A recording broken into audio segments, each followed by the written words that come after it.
welcome to the Horror Unmasked podcast, where we unmask the monsters and explore the lore. I'm Amber.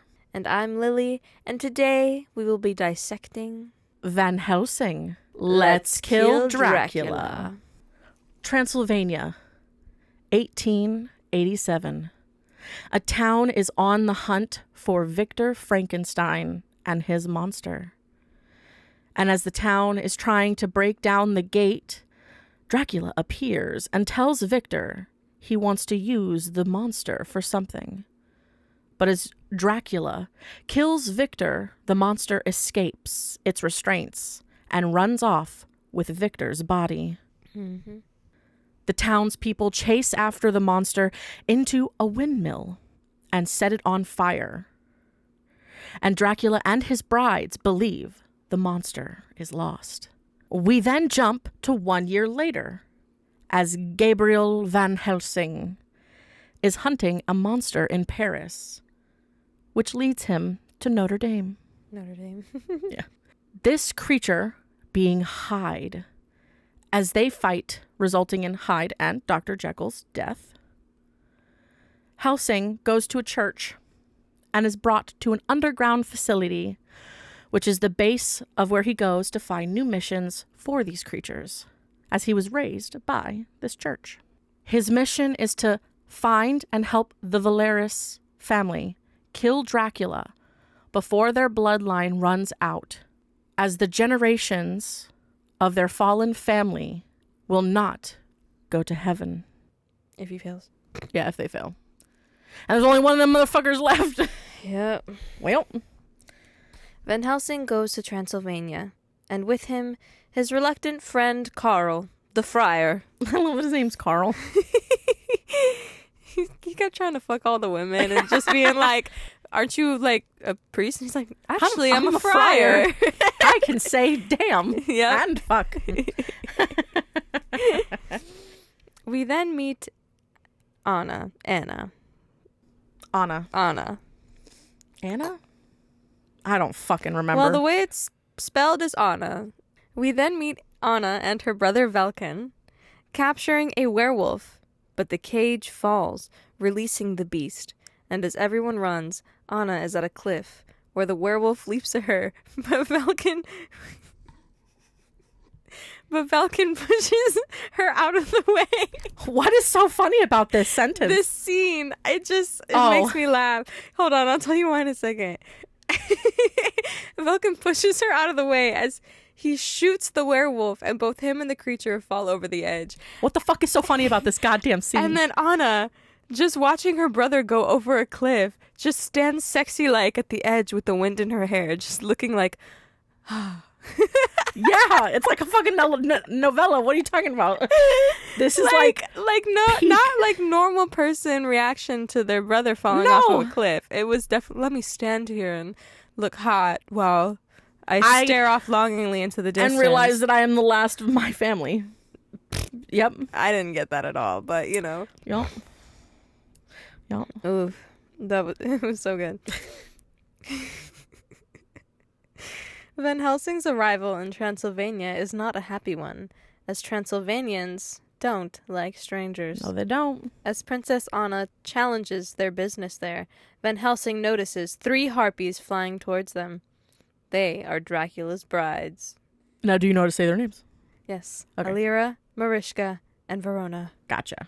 A fight ensues as the brides try to take Anna, but Helsing is able to kill Marischka. Grateful that Van Helsing saved her life and destroyed Marischka, Anna takes Van Helsing and Carl back to the castle, where their Valerius family has lived for hundreds of years. My buddy Carl. Yeah, my bro. My buddy Carl. Friar Carl. Ugh, sorry guys, my throat hurts so much right now. Spoiler warning. Skip ahead. In the night, a werewolf appears and is revealed to be Velkin, as he was scratched when he fell, turning him into this. He warns her and says there is a cure. And as he turns back... Wait, turning him into... Huh? What do you think? What? You mean like turning him into a not vampire, like a werewolf? Yes. Yeah. Turning him into this. They can't see this. You know, gestures to self. Turning into this. He warns her about and says there is a cure. And as he turns back into a monster, he runs off. And it leads to Castle Frankenstein, where Dracula tries to use Velkin's life to bring some of his brood to life. And as Helsing and Anna try to escape, they fall into a tunnel and end up meeting Frankenstein's monster. And he says Dracula needs him to awaken his full brood. Which... It's so nasty. the babies. The giant egg sacs. Yeah. They're fucking gooey and gross. I'm not gonna lie, it actually got me when the one popped out of the one. And yeah. Oh yeah. Oh yeah. Oh yeah. Scary moment. But unfortunately, Velkin, Verona, and Alira attack. Gabriel is able to kill Verona and Velkin, but is bitten in the process, and Anna is taken by Alira. As Gabriel, Carl, and the monster travel to Dracula, Alira shows up and invites them to a ball in order to trade the monster for Anna. Which... What? What? This whole movie is just filled with some out-of-pocket crazy shit. Yeah. And it's so funny. It's 2004, bitch. What do you think? It was like, here are all of the Universal monsters in one movie. Here's some hot people we're going to throw at you. Here's some really disgusting egg sacs. Here's one attack from them. We're going to throw a ball in the middle of this. Here's another. It's so... Hell yeah. I don't know. It just felt when they were like, a ball. I was sitting there like, what do you mean a ball? Oh yeah, a ball. It's fucking Dracula. Are you that shocked? Kinda. Anyway. It's only like 1888? And then the way Dracula's dancing with Anna and making her like it was like, whoa. Okay, sir. So he brainwashes all of his brides. Got it. Yeah. He is Dracula. He is Dracula. Anyway, at the ball, Dracula tries to convince Anna to become one of his brides, but Van Helsing shows up and rescues her. Their escape is thwarted when Igor, because he's also in this movie, brings the Frankenstein monster. Everyone at the ball turns into vampires and goes after Van Helsing, Carl, and Anna, forcing them to jump out of a window, which was so crazy because, you're not really thinking anything of it when it's like a ball and then, there's everyone dancing and then there's a mirror scene and Anna's the only one you can see in the mirror. Yeah, she's the only human. So creepy. I think that would genuinely terrify the fuck out of me. That's a cool fucking scene. That's always a very iconic one for that one. Anyway, now they must find out where Dracula has taken the monster. They are no longer in Frankenstein's castle. Eventually, they find Dracula's hidden home and realize that only a werewolf can kill him, since he has a cure for werewolfism. That was a hard word to say. So, they decide to let Van Helsing transform in order to fight and kill Dracula and all of his hatchlings. But as Anna tries to inject the antidote into Van Helsing, he leaps at her. She is successful, but dies in his arms as he transforms back. So sad. They got one kiss in? Yeah. Van Helsing and Carl hold a cremation for her as the monster leaves, and they too go their separate ways. The end. Oh yeah. This is a very fun film. This movie's crazy. And the fact that it's over 2 hours long. Yep. Oh yeah. Oh my god. You think it's almost over and then bam, they hit you with something else. Oh yeah. There's constant shit going on. Constant. So this movie was released May 7th, 2004. Which I always think summertime is such an odd time to like release horror stuff. There's a movie that's coming out real soon called Heretic. Well, it's either It's out. It's it came I out want to on see it. the 8th. I want to see I Heretic. Yeah, the 8th. Sounds like it's going to be really good. Mm-hmm. There's been a lot of people who've been, even the actors, like being like, yo, this is so fascinating to see this actor's like other side as the villain. Is really kind of cool. But all right, back to Van Helsing. The director is Stephen Sommers. It's distributed by Universal Pictures, adapted from Dracula. I have their budget and box office. Okay. Their budget was 160 million. Really? And they're That's not what I put. Oh, I don't know if I fixed it. It was 160 million. 160 million. That's insane. And their The box office is actually pretty good. Kind of popping. 300.2 million dollars. Poppin'. I mean, this is like the early 2000s. This is like ripe. This is like The Mummy. Yeah. This is all of that. This is that whole I guess. group I guess. is where this is definitely a part of. Oh, hi. If we both sound kind of gross and kind of like, it's because we're both sick. Sicky bagicks. Yeah. So. We both need our tonsils out, but you know. Yeah. One might, the other one probably not. The one who probably needs it more might not. For real. I saw the back of her throat and then she saw the back of mine and was like, damn, girl. I was like, you got some golf balls back there. Facts. I do. Ooh. I do. Goddamn, do I wish that a doctor would be like, take him out. And I'm just like, why won't you just do it, please? Maybe because you're at an age where they're like, we don't give a fuck anymore. For real. I don't give a fuck. Like, fix it, bitch. I don't want them. They cause me nothing but problems. Right. But yeah. Time to let that shit go. For real. But for real. All right. Anyway. You got some information in regards to the cast and whatnots and well, yeah. kill So counts? first, like I said, this movie's over 2 hours long, 2 hours 11 minutes to be exact. 24%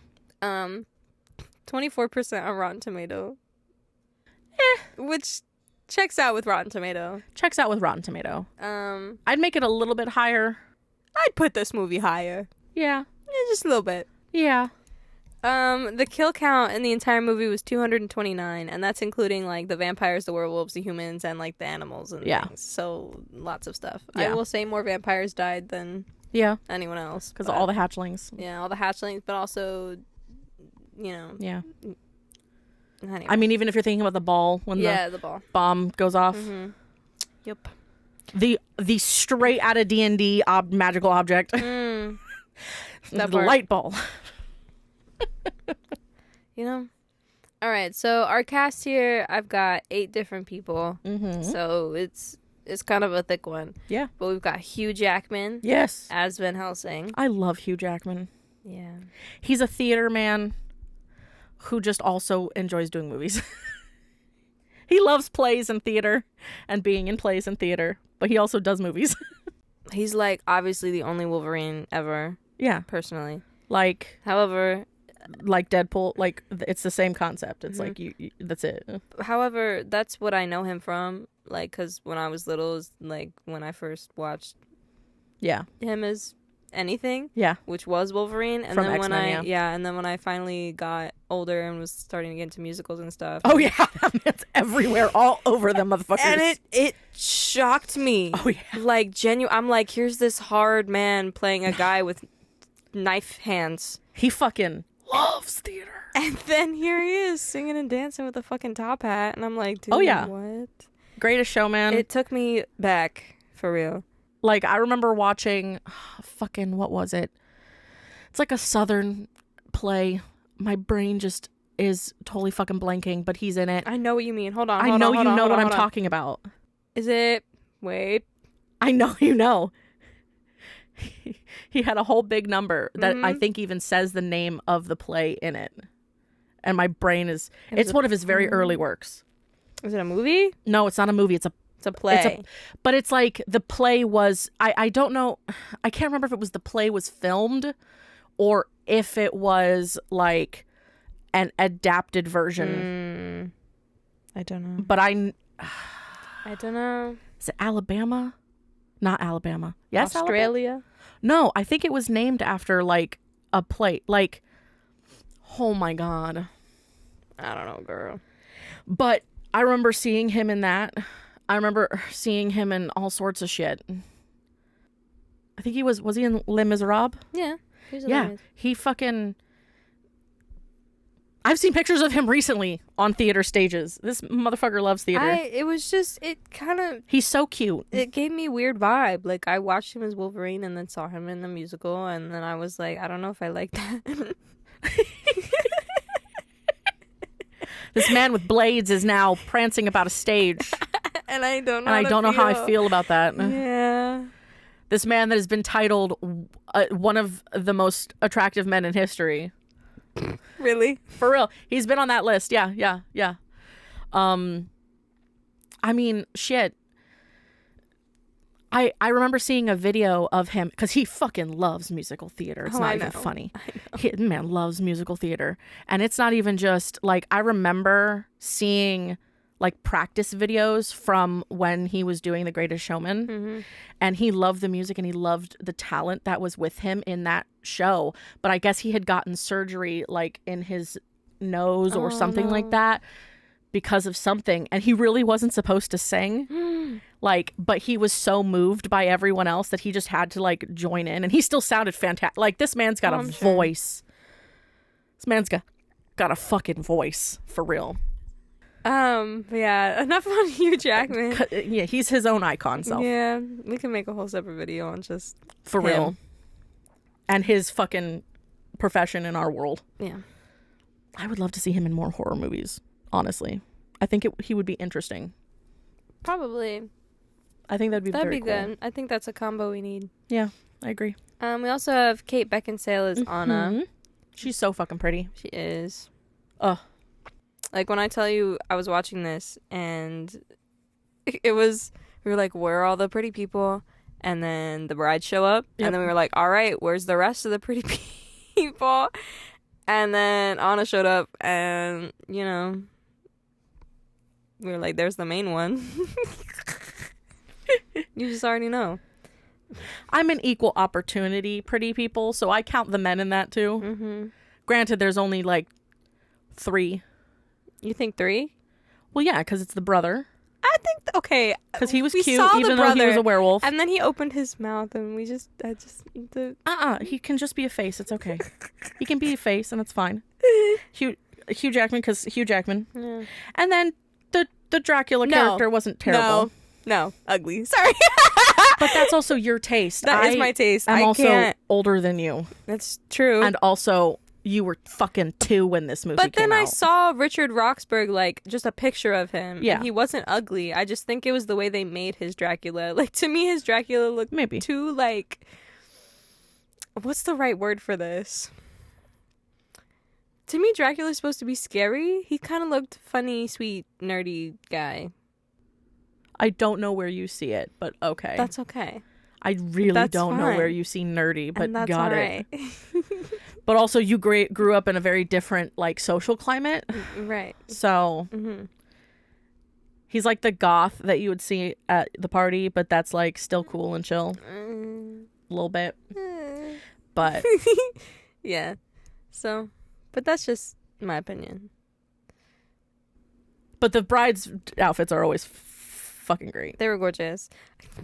There was one part where, like, who's the first sister that died? Mariska. So then it was just Alira and Verona left, and like there's a part where all the children die, and then Dracula's like talking to somebody, and they're just kind of like in the background, kind of like hugging on each other, very sensually, like making like mourning their children, and it was so I don't know. They're vampires, dude. I guess. They're vampires. It's how they live. All my children died. I don't know if that's how I'd be reacting. I mean, they were mourning as vampires mourn. Sure. In novella format. It was very novella format. Oh yeah, this whole movie's like pure novella. Yeah. Yeah. Fuck yeah. Anyway, Richard Roxburgh, Dracula. Mm-hmm. Elena Anaya as Alira. Mm-hmm. That was a lot of E's and A's and Yeah. whatever. Josie Marin as Mariska. Sylvia Koloka as Verona. Mm-hmm. Will Kemp as Velkin. And then David Winham as Carl. Oh, shit. What the fuck? Why don't you have Frankenstein's monster in that? I forgot. Schuler Hensley Yeah, him. as Frankenstein's monster. Yeah, he's also a very important part of the movie. He's a very important part of the movie. You know, he's kind of what's needed to bring all the kids to life, but... Yeah. Eh. And is like the crux of the film. Like, he's the reason the film starts. What? Yeah. Anywho. But yeah. Give me some background info. There's a whole bunch of shit. I got a whole bunch of shit. But some of this, I will say, I have like a little bit, I think I have a little bit of like technical like stuff versus like I have a lot of special effects stuff, but I've got a little bit camera work like with how they made the movie too. Because I will say, this is the generation of films that are CGI. Not everything is CGI, but Okay, but like not everything is, but a lot of the monsters are. And Oh, yeah. that is the one thing not all of the monsters that are. I just couldn't really. But again, it's a lot of people in the early 2000s were experimenting with CGI because it was still technically new. Mm-hmm. So you were getting more CGI. Not to say that it transitions well. I still love this movie. But there are some scenes that are not as clean as others. I will say the werewolf transformations are kind of dope. I like the idea of the ripping. I have some opinions about that. I do have a question. I know you don't like underworld werewolves. I know you don't like the look of the underworld werewolves. I just think they're funny. What did you think about the look Okay, of these werewolves? hold on.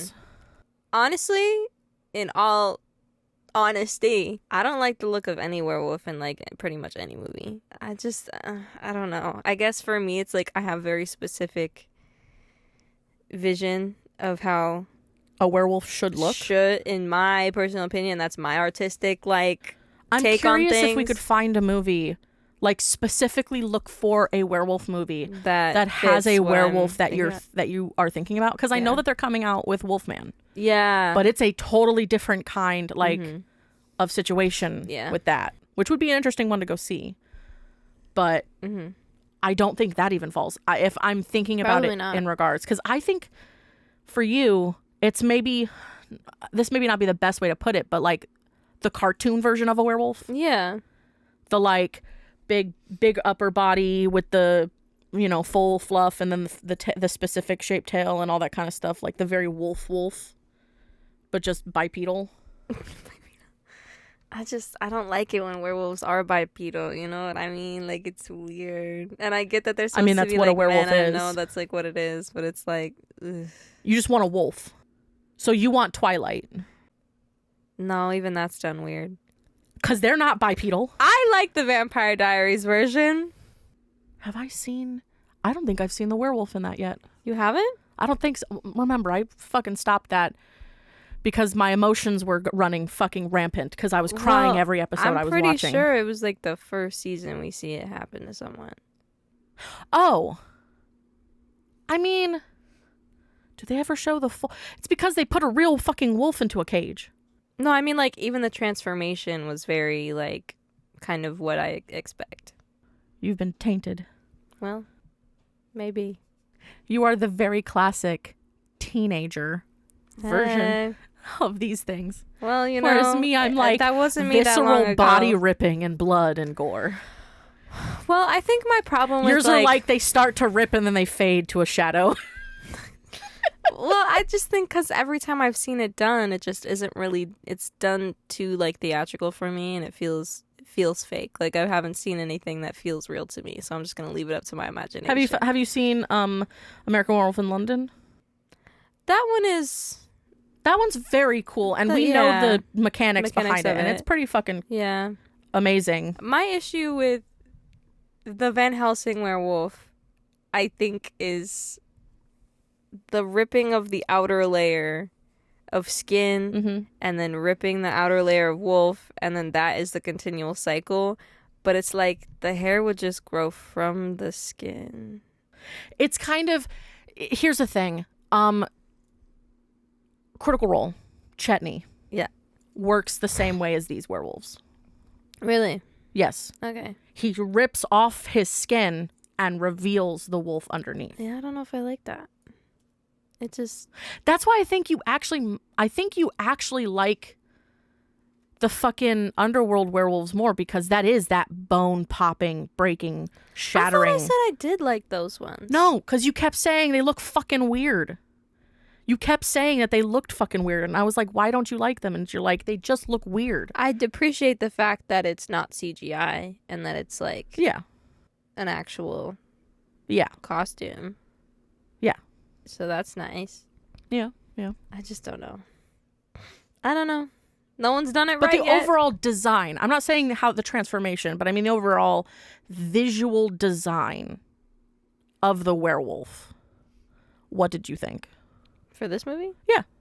Like the overall look. I need to see it again. Of it, like, not necessarily like the transformation portion, because clearly you have a very specific version of what the transformation looks like. Yeah. And they don't stay bipedal often, so they tend to travel and move on all fours. But these guys have a very specific visual. You mean this guy, the ripped fucking... Well, that and just them in general. Like, just the visual of it.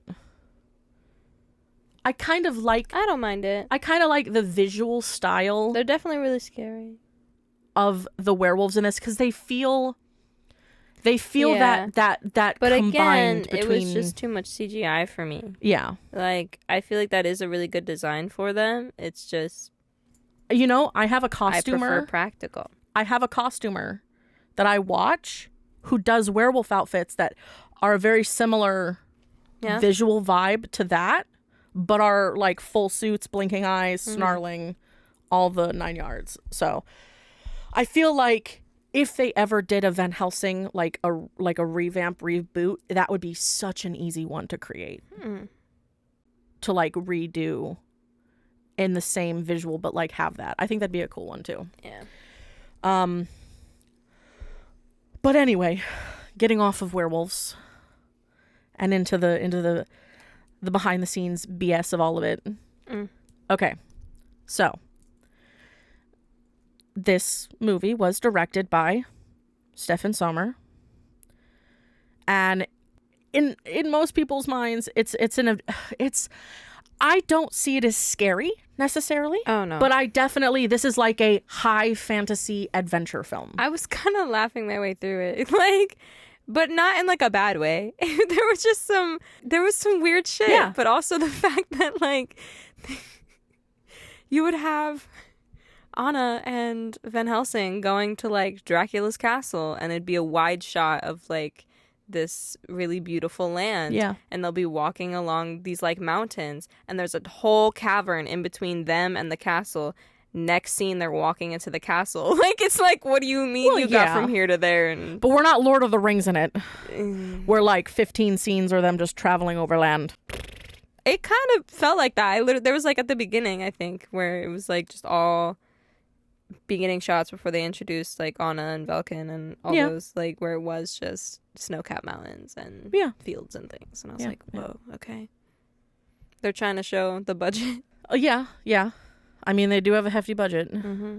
But I will say a lot of this went into, which is what I will get into right now, is the Vicon motion capture.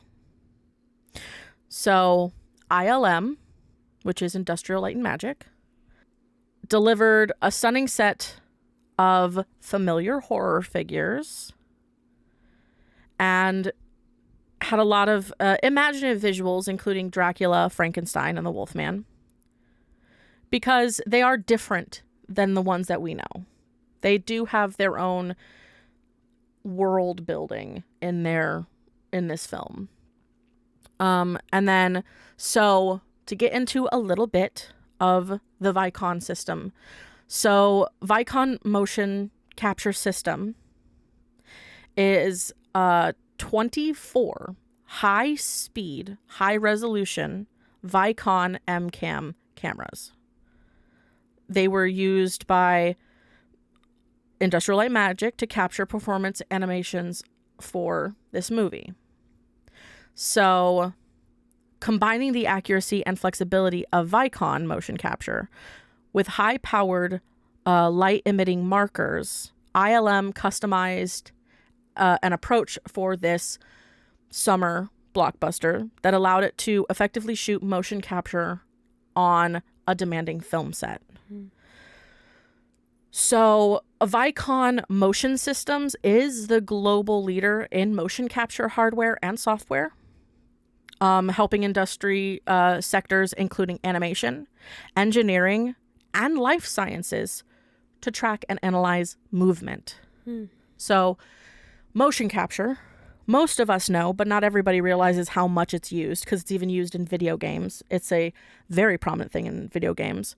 Also known as mocap. So if you ever heard mocap, that's the same thing. Is the process of recording the movement of objects or people.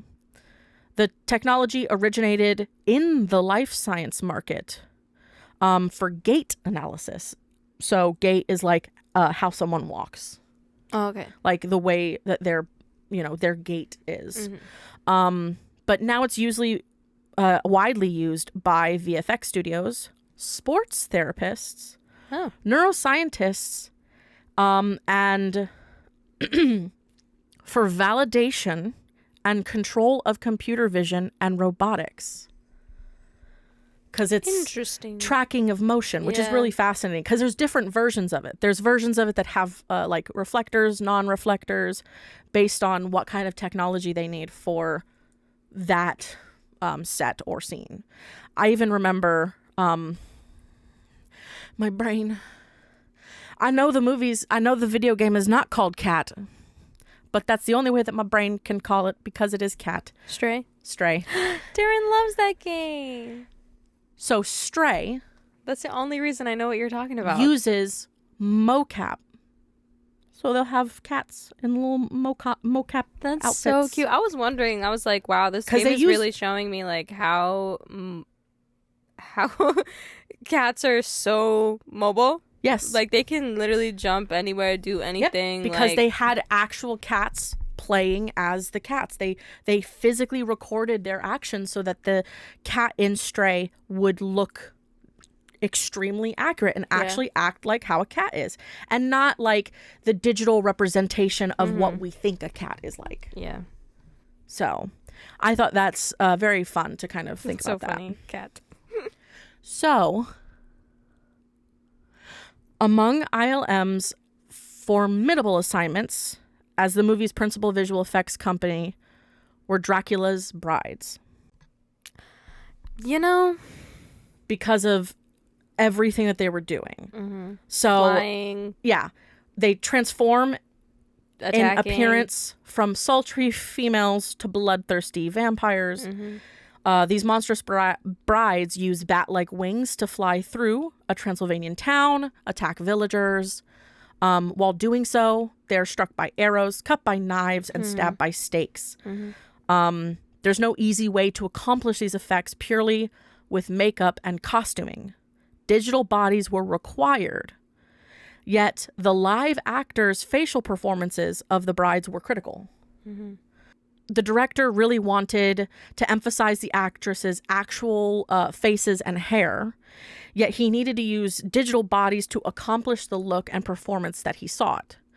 ILM's motion capture supervisor, Doug Griffin, knew that they were going to need a high degree of control over their bodies in post to incorporate the CG wings and other creature effects, because it led them to create a hybrid bride approach where they captured live action footage of their head and hair at the same time as motion capturing their body. Damn. So later on, they could combine these elements to produce the overall result.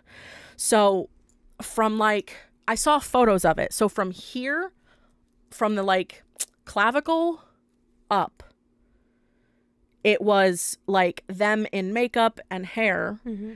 And then from that down, it was like a blue or a green suit. I can't remember what the picture was, but they basically, if you've ever seen the behind the scenes of how like they did The Little Mermaid, like the live action one, where there's kind of like, she's got some body paint and then some of it's the CGI, and they're on like a post to help, or like on the wires to help them move. That's very much similar to kind of what they did to get the certain kind of body motions and movements they would need in order to capture like the flying aspects and stuff like that. Because they also had to combat with like fucking fans blowing at them for air and shit. And they still looked fabulous. Oh yeah. And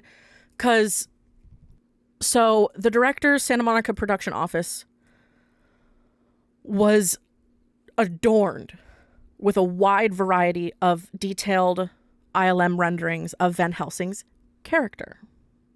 So him himself, many of them conceived to be digital. Frankenstein's monster, the Wolfman, the creature from the Black Lagoon, later cut from the script.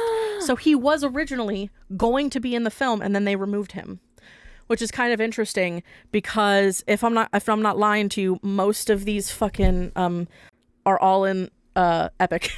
Yeah, they are. Yeah. So Dracula's brides, all of these creatures were among the many colorful and widely imaginative illustrations on the walls. So in the intervening months, Salmers and his production team would eliminate characters, make some into composites. I mean, it makes sense. There was already so much going on. And determine which would be achieved practically versus those that would become digital creatures.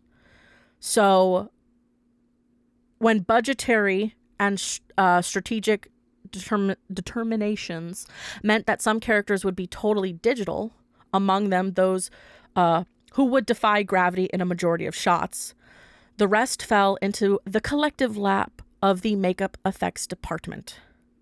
So after many studios bid on the job, Van Helsing's special makeup effects became the responsibility of Keith Vanderland's Captive Audience Productions in Burbank. A key member of Captive's production team is Greg Canham,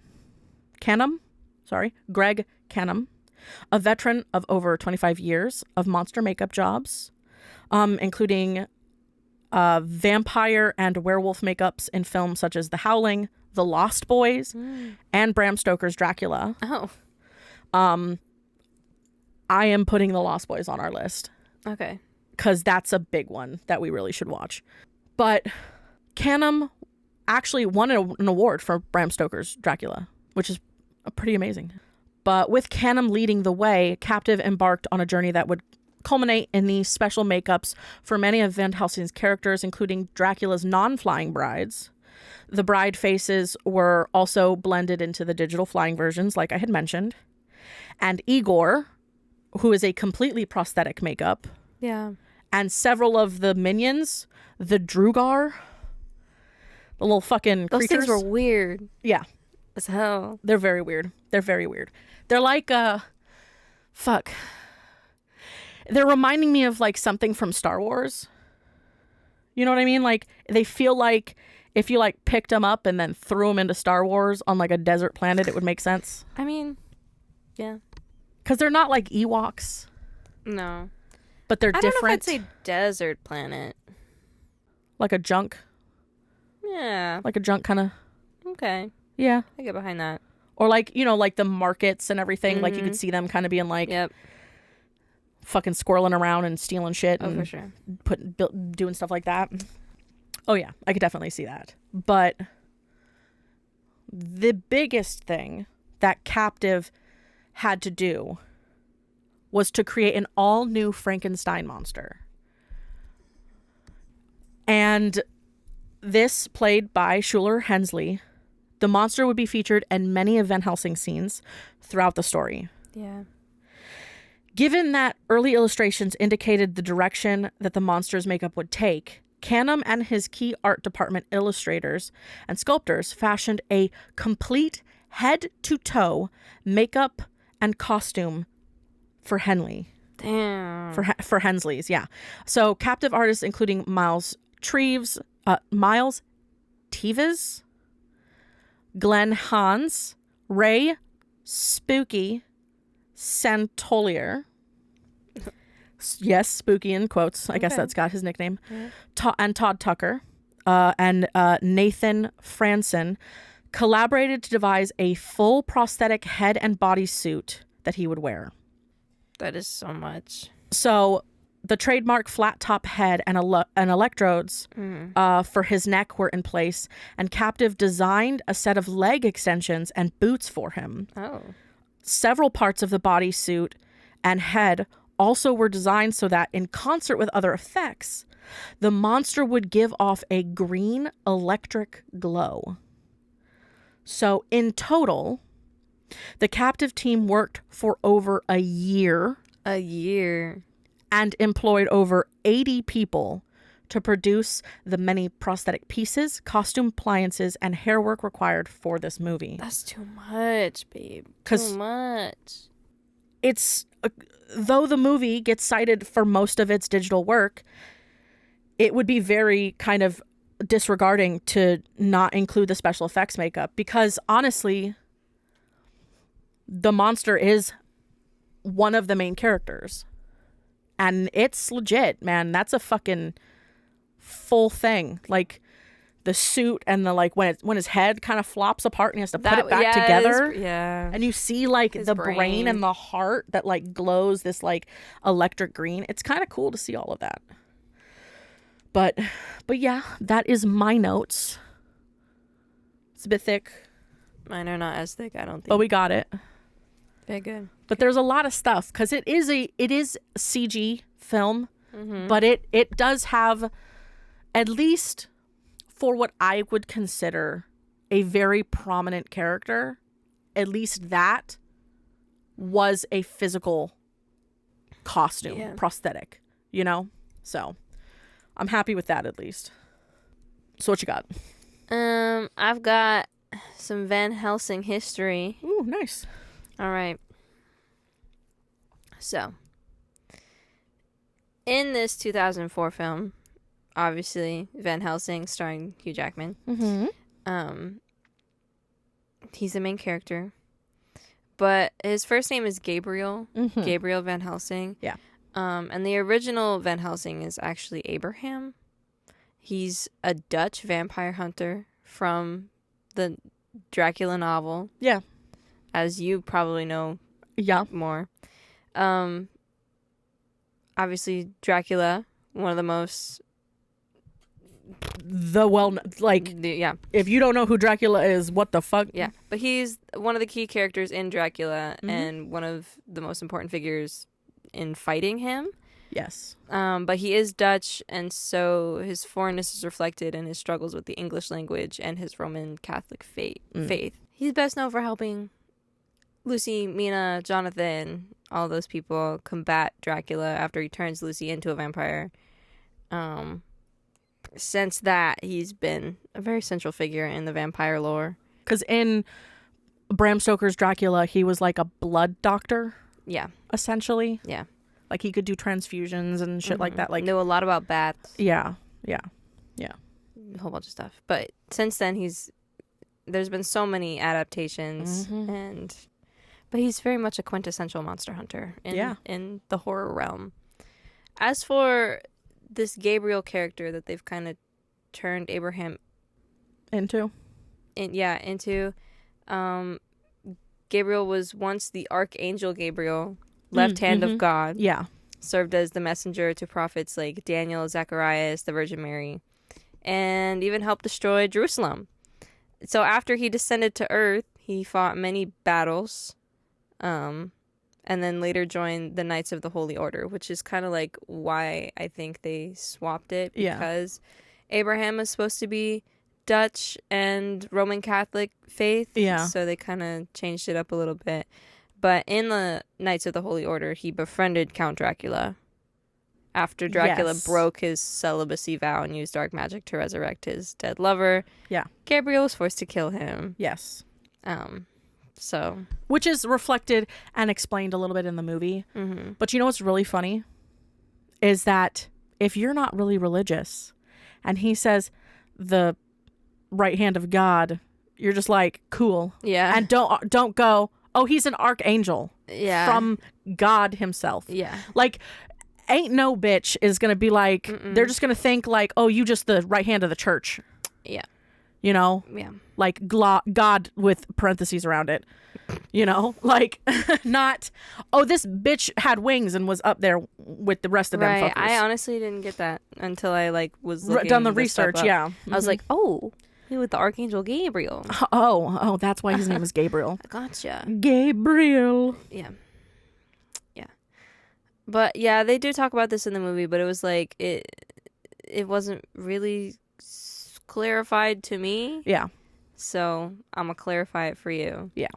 Basically, after he killed Dracula, he had a lot of guilt and asked God to erase his memories. So for 400 years, he wandered around without them, and then was later found by the Vatican, who trained him to combat the darkness, and then. Which is literally already his job. Yeah. He just didn't know it. Yeah. Literally.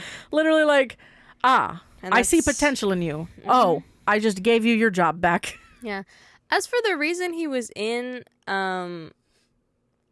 Paris, basically the Vatican sent him on this London assignment where Van Helsing investigates the series of supernatural murders. Yep. In London, committed by Dr. Jekyll, who then transforms into Mr. Hyde, obviously. Yeah. But his victims were used to create a potion that kept Queen Victoria young.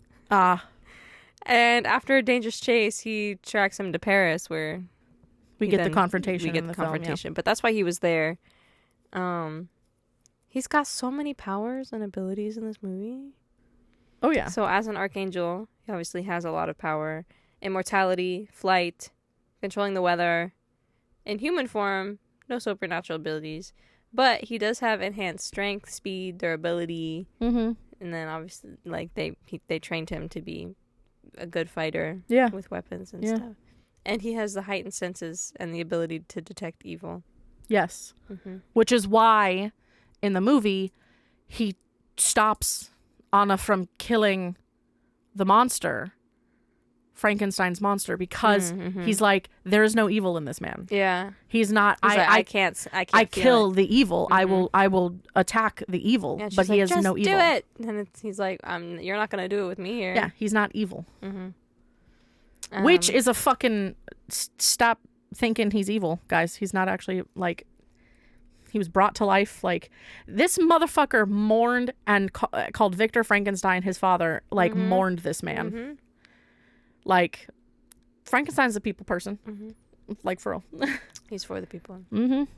But as for just Van Helsing, there's like 29 different movies, and there's been like 35 different people who've played him in movies. Like, there's a lot. It's like Dracula. It's like all of these guys. There's so fucking... You could so many. Type in Dracula or Van Helsing, and you're just going to be like, another movie for every day. Yes, of my life. For the rest of eternity.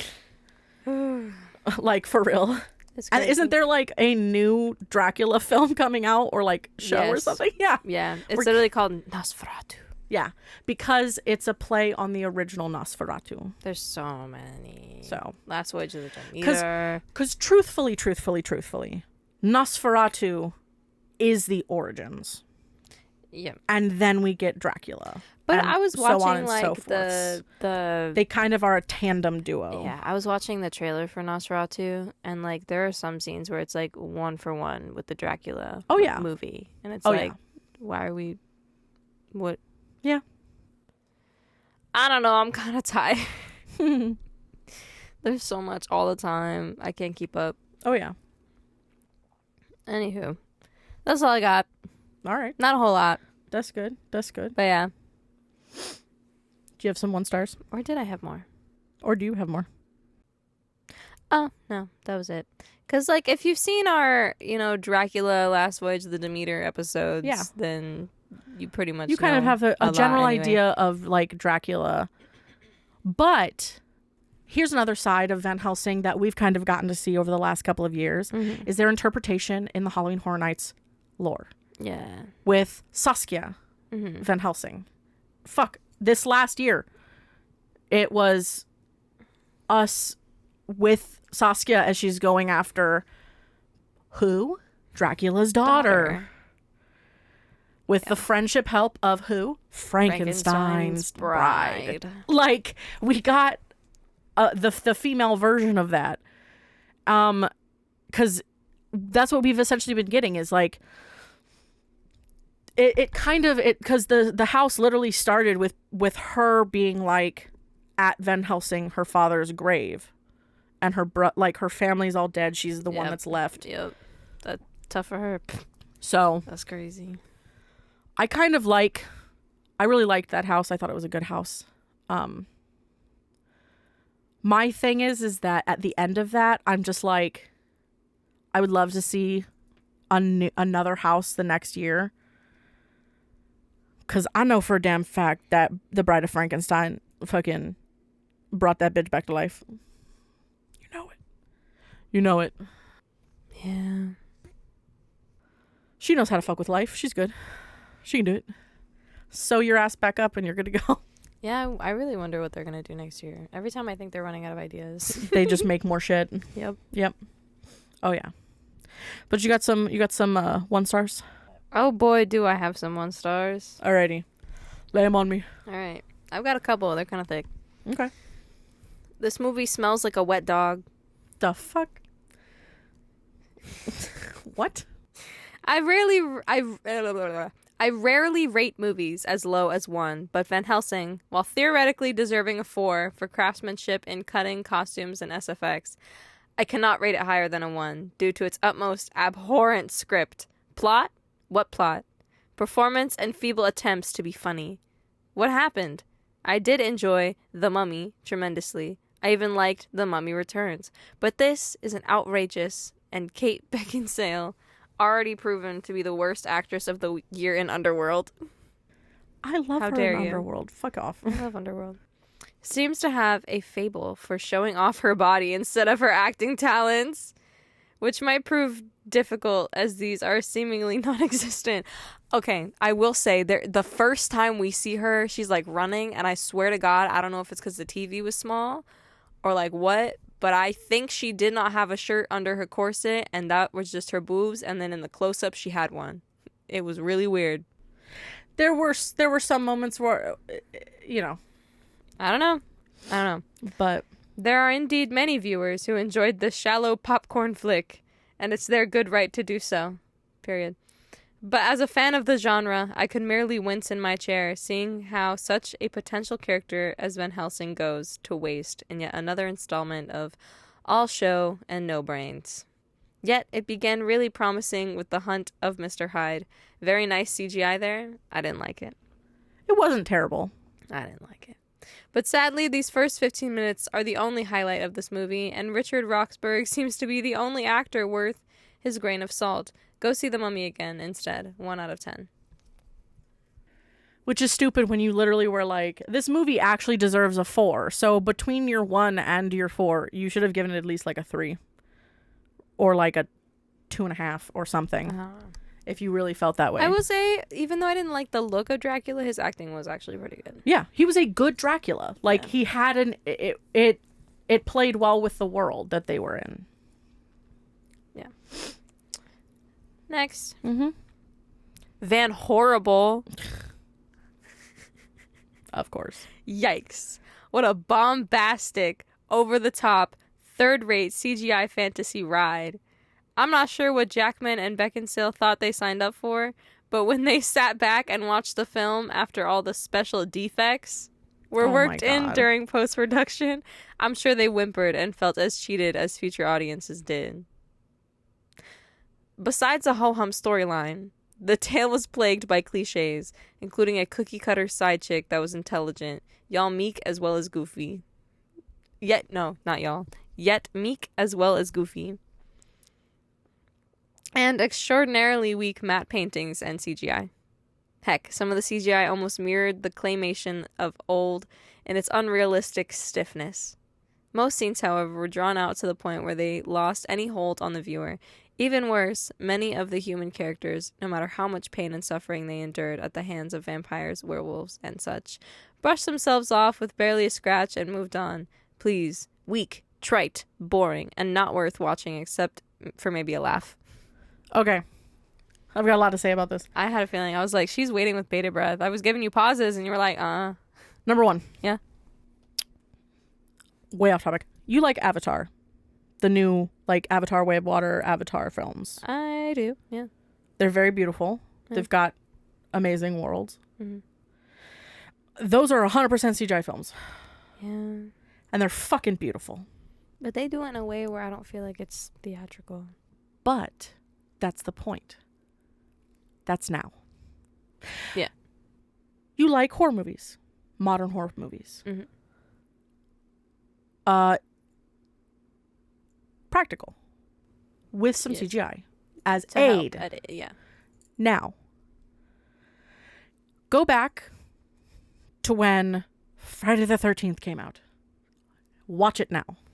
No. Are you going to sit here and tell me and not like be like their fucking special effects look like shit? Actually, I think this comment was from like I don't know how long ago. But the point is that there's always going to be the first steps of something. For sure. So like older special effects films that were special effects don't always look that great.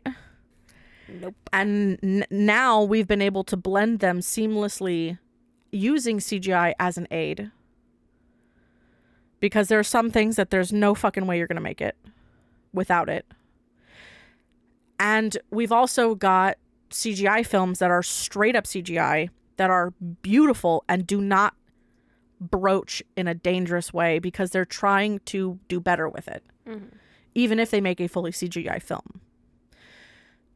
So looking at an older film that used CGI for a good majority of their visual effects and things like that, I kind of give it the same respect and the same level as I give to older special effects films. The same way I give to modern special effects films. Because without that, we wouldn't be here. Without them playing with it and them using the technology and building off of it, you would not have Avatar, Way of the Water. You would not have half of the movies that you watch without it. Mm-hmm. Because you needed them to play around with it so that they could make it better. For sure. Because if anybody liked The Little Mermaid, that's just all CGI. If anybody liked any modern movie, you are not going to watch a modern film without there being CGI in it. Unless it's like that's their whole point. Yeah. But usually there's always a level of it. Mm-hmm. Even some of the ones that people don't think there's any CGI in it. Yeah. There's always a little. How do you think that they, like, yes, there's only so much that a makeup company can do to blend edges. Right. Sometimes they need CGI to help make it more invisible. Mm-hmm. It's, yes, people are leaning more towards it not as a crutch, but as a tool. But in regards to the films that are CGI, they're trying to do it in a way that is not egregious. I like that word. So, I poo-poo on you, sir. Or madam. Whoever you may be. Because you were wrong. Because, again, everyone starts somewhere. For sure. So, but yeah. Is that it? That's all I got. Alrighty. Next week is Hellraiser. Ayo. Yes. I know some of y'all been waiting for that one. Oh, yeah. Oh, yeah. So don't forget, send us an email at horrorunmasked@gmail.com. Remember, do not forget to rate, comment, subscribe, like, heart, 5 stars, all of that jazz. You can follow us on Instagram and Twitter at Horror Unmasked Podcast. You can listen to us on Spotify, iTunes, Amazon Music, Audible, Pandora, and YouTube at Horror Unmasked Podcast. And I think with that, There's only one thing left to ask. Will you fear? or will you fear not?